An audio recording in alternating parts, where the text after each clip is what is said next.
How's it going, everyone? This is Rosalind, and today we're going to be taking a look at the latest trial, new type of trial, the series bosses. This one's for Exdeath and Neo Exdeath from Final Fantasy V.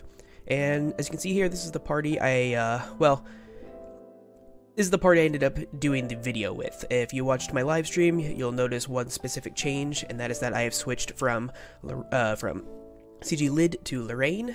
And both work. I just wanted to test her out, and I think I like her better for the fight, but either one works.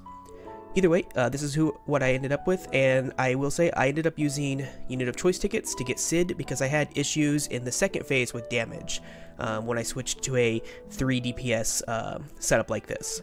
So this is how I have my Sid set up.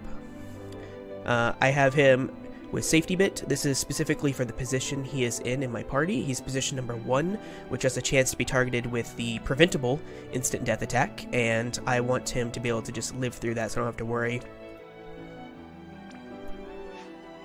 Then we have Charlotte. This is how I have Charlotte set up. Pretty good stats. Also has 2 red noses for 90% draw attacks. This really helps in the second phase. Important note, has a lot of light resistance. This is good because in the second phase there's a AoE light damage attack that also provides a pretty nasty little dot that also does light damage, and this can help with that. This is my Chainer. She also happens to be one of my buffers, as well as my person who imbues Sid with light so he can element chain. And like I said, I brought Lorraine as my debuffer. I have her with Riku's Pouch so that she can help cure status effects in Phase 2, and I gave her a dark weapon for the missions. She can also do wind damage for the missions along with Sid whenever he is not doing anything, and this helps complete that particular mission very easy. I also have her set up to where she is at 10 limit stones per turn, so every 3 turns her limit break will be ready to use.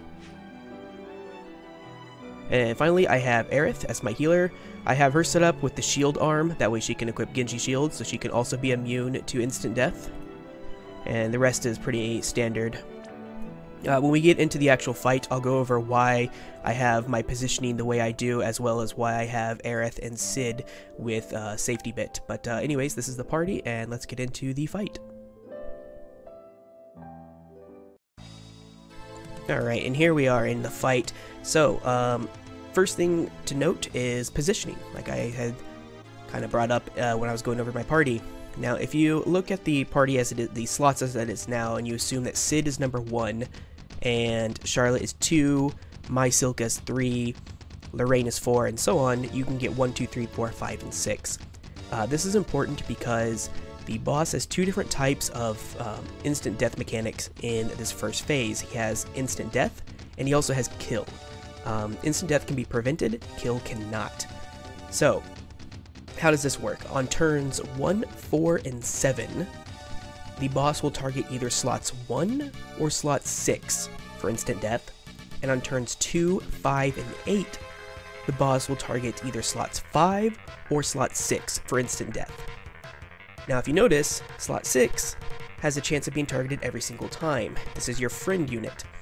This is the reason I switched to my current party as opposed to using like 2 Axters or something, because a friend's Axter requires setup, and if he dies, that's a lot of damage that you lose. This is important because you only have 10 turns, and actually realistically 9 turns, to kill the boss in this first phase, otherwise the fight is completely over. I switched to this setup because if my friend Silka dies and I have re-raise on her, she will be revived, and because she has no setup and she's mainly being used as a support style unit that can deal some damage, it's not that big of a deal to have her die every now and then. This is also the reason why I put a safety bit on Sid and a safety bit on Aerith, because they are in slots 1 and 5. It just makes the whole fight a whole lot more smooth. Keep in mind that if you do have a friend unit with safety bit on, you will only have 3 turns throughout this first phase where a unit can actually die from an instant death mechanic. Those 3 turns are turns 3, 6, and 9. And this is because on those turns, the boss will use an instant kill mechanic. And it also comes with a dispel. So it will dispel your unit, so even if you have re-raise on them, they won't be revived, and then it will kill them. So even if they have instant death protection, they will still die. So on turn 3, it will target position 4. This is where my Lorraine is. On turn 6, it will target position 1. This is where my Sid is. And then on turn 9, it will target position 6 and a random unit. So on turn 9, your friend unit and a random will die. This is why I say realistically you only have 9 turns to kill the boss. So, a few things to take note, and this works for both the instant death and the instant kill mechanics. If the boss selects a slot where a unit is not there or not alive, that will become a completely random, it'll completely select another random target. So this actually happens in my kill here on turn 6, because on turn 6, my Sid is going to jump, and then it's going to target position 1, but Sid is not going to be there, so it will instead target another random party member. This is just something you have to deal with if you're using Sid, or if you have somebody like Sid in position 1, or I guess position 4 on turn 3 or whatever. I put my units like this because this worked out best for me. You may find that you want different positions for this, but just keep all that stuff in mind. Other than that, this first phase is not really that difficult. You just want to keep up, AoE magic cover and keep your party healed and everything like that, and just try to beat the boss before turn 10. Because turn 10, the boss will use AoE Dispel plus AoE Kill, and it basically ends the fight. With that said, I'll get into the second phase of the fight when we get there.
Alright, and here we are in Phase 2 against Neo Exdeath. So your game plan is basically the same. Buff up Sid, have him jump, chain, finish on the boss. It takes approximately 3 Sid jumps, depending on variants, to kill the boss, at least with my gear, 3 to 4. But I'll go into why you don't want to just rely on Sid in a second here. So in this phase, there's no instant kill mechanics in like there is in the first phase, in that it targets like specific slots and everything like that.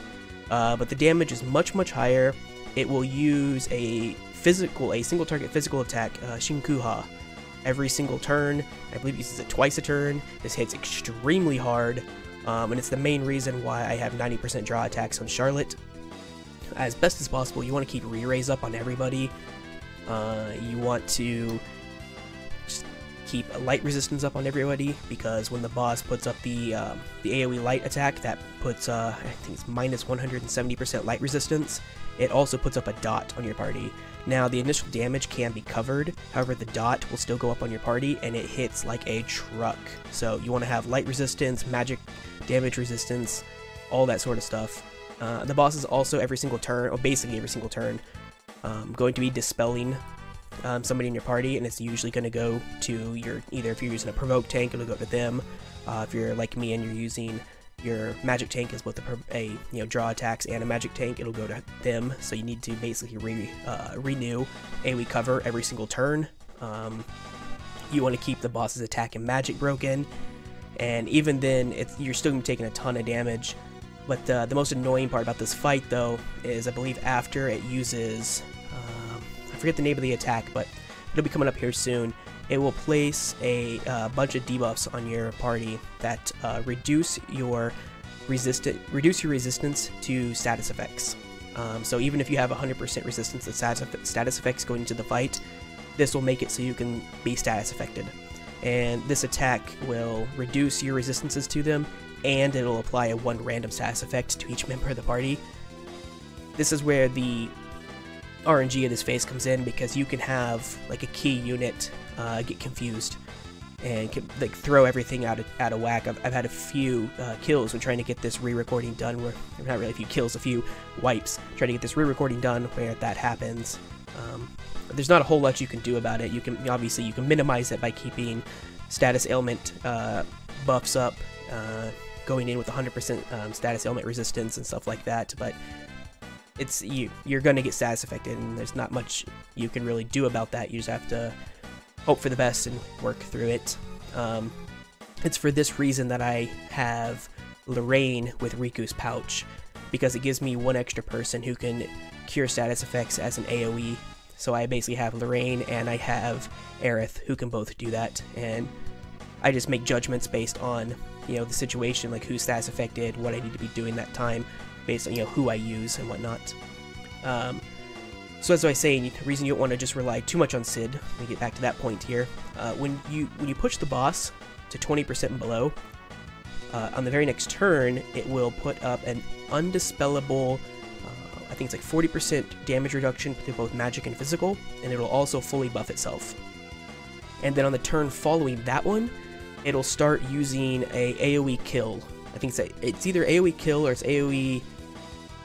No, I forget exactly what it is, but it's an AoE... It basically kills your party member. They can be revived, though, so I don't think it has Dispel affected against it, but it uses it 6 times per turn. It's nasty. You don't want to deal with it, so you want to make sure that when you put that, either you kill the boss from before 20%, or that when you push it to 20%, you can kill it on the very next turn. Because of this, once I use Sid's big jump here for the second time, I'll get close. I believe in this particular kill, I get close enough to where I can actually kill the boss with a 3rd Sid jump. But in my streams last night, I wasn't getting close enough. I was getting to about 36% after my 2nd Sid jump. So what I was doing is, instead of prepping for my 3rd Sid jump, I was using my Silkas to whittle the boss down to about 26-ish%. I also use Aerith to use Ancient Holy to lower the boss's resistance by 100% to light. So a few other things, just while I'm thinking about them here, that can help you out with this fight, is if you are using Silka, or if you're using Fid for that matter, they both have a spell that gives everybody in your party, I believe it's Summer Splash, or is it Water Splash? I forget the name of the ability, but it's only like 12 MP. It's a 12 MP water ability, and anybody can use it. And it's a 30 hit, it's part of the 30 hit chain family. So it can basically turn anyone in your party into an element chainer. I don't use it in this particular kill here, but I did use it on stream last night, because what happened was when I was setting up to go for the kill, one of my Silkas was then killed herself, and obviously I couldn't revive her and then, you know, revive her and then use her that same turn, so I used the other Silka to provide that ability to my party members, and then I had 2 of my other party members chain and finish with Sid. So that's something you can do if you need to use it. Yeah, that's about it. I have, as you can see, I have Lorraine. Like I said, Lorraine was set up with the dark weapon. She can use wind, so that's how I get that particular mission done. And for the finish, the LBE finish, depending on how you do it, in this particular kill, I believe I used 2 Silkas to chain, finishing with Sid, and then using Lorraine's limit break at the same time. Alternatively, if you're using 2 Silkas like myself, you could do what I said and provide that buff to other people, chain with them, and then finish with Silka's limit break at the same time. There's a number of different things, but yeah, that's about it.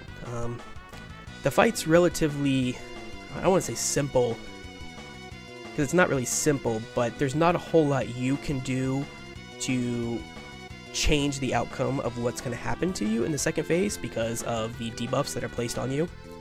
So you just got to kind of work with it and play it by ear, you know, because you never know who's going to get debuffed when and what debuff they're going to get. So anyways, I hope this helps, and if you have any questions, be sure to leave a comment in the comment section below. And as always, I do always stream these videos live on Twitch, so if you would like to watch me do these live, be sure to head over to my Twitch channel and leave a follow there. So until the next time.